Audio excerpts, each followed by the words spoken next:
അസ്സലാമലൈക്കും, welcome back. ഞാനിവിടെ ഒരു വാഴക്കൂമ്പ് തോരൻ്റെ റെസിപ്പിയുമായിട്ടാണ് വന്നിരിക്കുന്നത്. എൻ്റെ വീഡിയോ ആദ്യമായി കാണുന്നവർ വീഡിയോ ഇഷ്ടമായാൽ ലൈക്ക് ചെയ്യാനും ഷെയർ ചെയ്യാനും സബ്സ്ക്രൈബ് ചെയ്യാനും മറക്കരുത്. ഇനി ഈ തോരൻ എങ്ങനെ ഉണ്ടാക്കാമെന്ന് നോക്കാം. വീഡിയോയിലോട്ട് പോവാം. ഇവിടെ ഞാൻ ചീനച്ചട്ടിയിലാണ് ഉണ്ടാക്കുന്നത്. ചീനച്ചട്ടി ചൂടായി കഴിഞ്ഞാൽ അതിലോട്ട് ആവശ്യത്തിനുള്ള വെളിച്ചെണ്ണ ഒഴിച്ചു കൊടുക്കാൻ. ഇവിടെ ഞാൻ 4 ടേബിൾ സ്പൂൺ വെളിച്ചെണ്ണയാണ് ഒഴിച്ചു കൊടുത്തിരിക്കുന്നത്. ഇനി വാഴക്കൂമ്പ് കട്ട് ചെയ്ത് കഴുകി തോരാൻ വെക്കുക. ഇനി വെളിച്ചെണ്ണ ചൂടായി കഴിഞ്ഞാൽ ഇതിലോട്ട് 2 ടേബിൾ സ്പൂൺ കടുക് ചേർത്ത് കൊടുക്കാം. ഈ കടുക് ഒന്ന് പൊട്ടിക്കഴിഞ്ഞാൽ അതിലോട്ട് ഒരു പിടി കറിവേപ്പിലയും ചേർത്ത് കൊടുക്കുക. അതിനുശേഷം വാർത്ത് വെച്ചിരിക്കുന്ന വാഴക്കൂമ്പ് ഇതിലോട്ട് ചേർത്ത് കൊടുക്കാം. വാഴക്കൂമ്പ് കട്ട് ചെയ്തതും ഇതിലോട്ട് ചേർത്ത് കൊടുത്ത് ഇത് നല്ലോണം ഒന്ന് മിക്സ് ചെയ്തെടുക്കുക.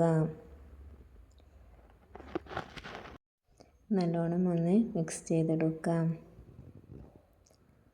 ഈ ഉപ്പേരി കുക്കറിലും ഉണ്ടാക്കാവുന്നതാണ്. ഇവിടെ ഞാൻ ചീനച്ചട്ടിയിലാണ് ഉണ്ടാക്കുന്നത്.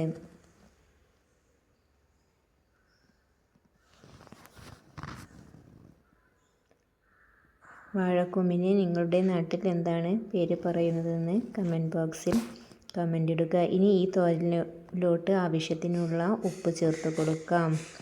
1/2 ടേബിൾ സ്പൂൺ ഉപ്പാണ് ഞാൻ ചേർത്ത് കൊടുത്തിരിക്കുന്നത്. ഉപ്പ് ചേർത്തതിന് ശേഷം ഇതൊന്ന് മിക്സ് ചെയ്തെടുക്കാം.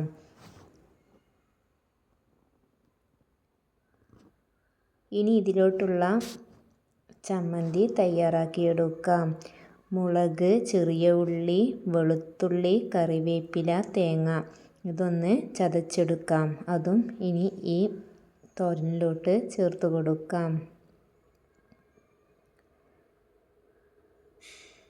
എരിവിഷ്ടമുള്ളവർക്ക് പച്ചമുളകിൻ്റെ അളവ് കൂട്ടാവുന്നതാണ്. ഇവിടെ ഞാൻ ചീനമുളകാണ് എടുത്തിരിക്കുന്നത്.